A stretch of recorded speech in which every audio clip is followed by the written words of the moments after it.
ሃይ ጋይስ እንዴት ናችሁ? እስቲ ዛሬ ስለ ካፕቴን አለማየሁ አበበ ትንሽ ነገር ልበላችሁ። ያው ካፕቴን አለማየሁ አበበ የመጀመሪያው ጥቁር አፍሪካዊ ናቸው ኮሜርሻል ጀትን በማብረር ማለት ነው።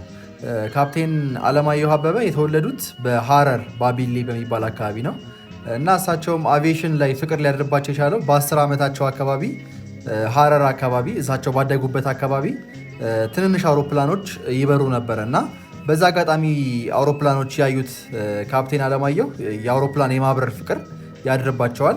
እናም ወደ አዲስ አበባ በመምጣት በመድኃኔዓለም ትምህርት ቤት ትምህርታቸውን ተከታትለዋል። ከዛም በስዊድኖች ድጋፍ በተቋቋመው ኢምፔሪያል የኢትዮጵያ አየር ኃይል ተቀላቅለዋል። በመቀጠልም ወደ ስዊድን ሀገር በማቅናት የፓይለትነት ትምህርታቸውን በሚገባ ተከታትለውና በጣም በጥሩ ውጤት ጨርሰው ወደ ኢትዮጵያ በመመለስ እንደ ኢሮፓያን አቆጣጠር በ1951 ኢትዮጵያ አየር መንገድን ተቀላቅለዋል።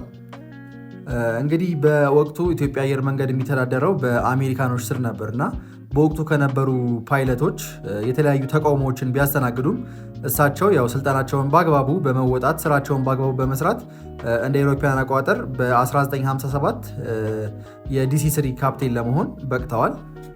ብቃታቸውንም በማሳደግ በድጋሚ እንደ ኢሮፓያን አቆጣጠር በ1962 ቦይንግ 720 የተሰኘውን ይህን አውሮፕላን ይዞ የአትላንቲክ ውቅያኖስን በማቋረጥ የመጀመሪያው አፍሪካዊ ለመሆን በቅተዋል። ከዛም በኋላ በኢትዮጵያ አየር መንገድ የተለያዩ አይነት አውሮፕላኖችን አብርረዋል ማለት ነው። እሳቸውም ህይወቴ በምድርና በሰማይ በሚል በ2005 ያሳተሙት ድንቅ መጽሐፍ አለ። ስፔሻሊ አቪዬሽን ነክ ነገሮች የሚመቻችሁ ይህ መጽሐፍ ብታነቡ ትጋብዛችኋለሁ። አሪፍ መጽሐፍ ነው። ይኸው ከላይ የምትመለከቱት መጽሐፍ ነው። ከዛም በኋላ ያው በ93 ዓመታቸው እንደ አውሮፓውያን አቆጣጠር በ2018 በእኛ ደግሞ በ2010 እንደማለት ነው ያው ህይወታቸው አልፏል። በ93 ዓመታቸው ማለት ነው።